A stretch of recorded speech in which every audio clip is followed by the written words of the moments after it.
américain en raison de son âge et de sa mauvaise mémoire après la découverte chez lui de documents classés confidentiels.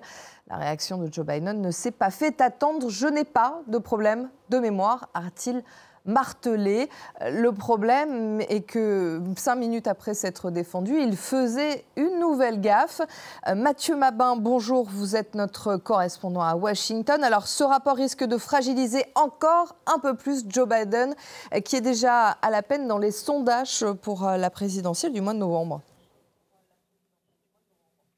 Oui, c'est incontestablement un vrai coup dur pour Joe Biden, le genre d'épisode qui peut tout à fait déclencher une réaction forte jusque dans son propre camp.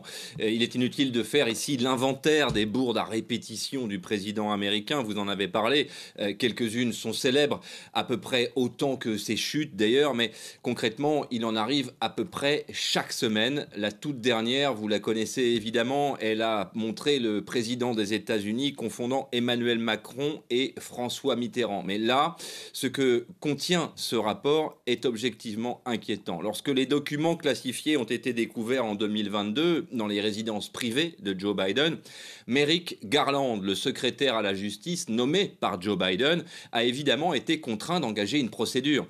Surtout qu'au même moment, des faits similaires étaient reprochés à Donald Trump cette fois, mais dans des proportions largement supérieures.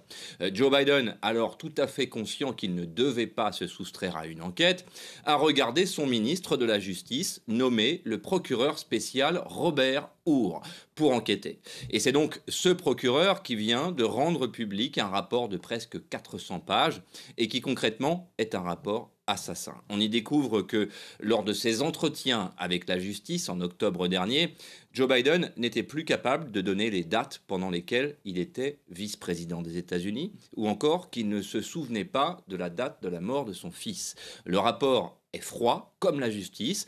Joe Biden, évidemment, a réagi, vous l'avez dit, dès sa sortie, en le contestant, bien sûr, mais attention, cette fois, il ne s'agit pas d'une simple gaffe amplifiée et mise en scène par un adversaire politique, comme les Américains en ont l'habitude, mais bel et bien de la parole d'un procureur spécial nommé par l'administration de Joe Biden.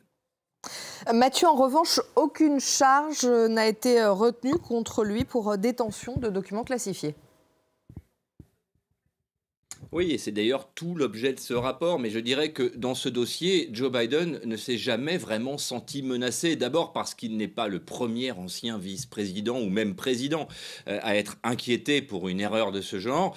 Et ensuite parce que le cas de son rival, Donald Trump, est beaucoup plus lourd, parsemé de mensonges, de tentatives de destruction de preuves, d'obstruction à la justice.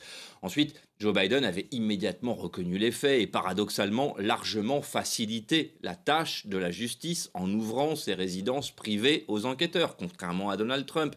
On se souvient que le FBI avait dû intervenir à Mar-a-Lago. Non, là c'est vraiment la description qui est faite de lui par le procureur qui décrédibilise d'abord le président en exercice à la tête de la première puissance mondiale et puis évidemment le candidat Biden. Un homme âgé, sympathique, bien intentionné, avec une mauvaise mémoire, ce sont les mots du procureur Hur. Quand on sait que 70% des Américains au moins considèrent que Joe Biden est trop vieux pour se porter candidat à l'élection présidentielle, il est encore une fois permis d'imaginer que cet épisode va encore fragiliser une candidature qui paraît de moins en moins réaliste, tout simplement. Merci Mathieu, vous étiez en direct de Washington.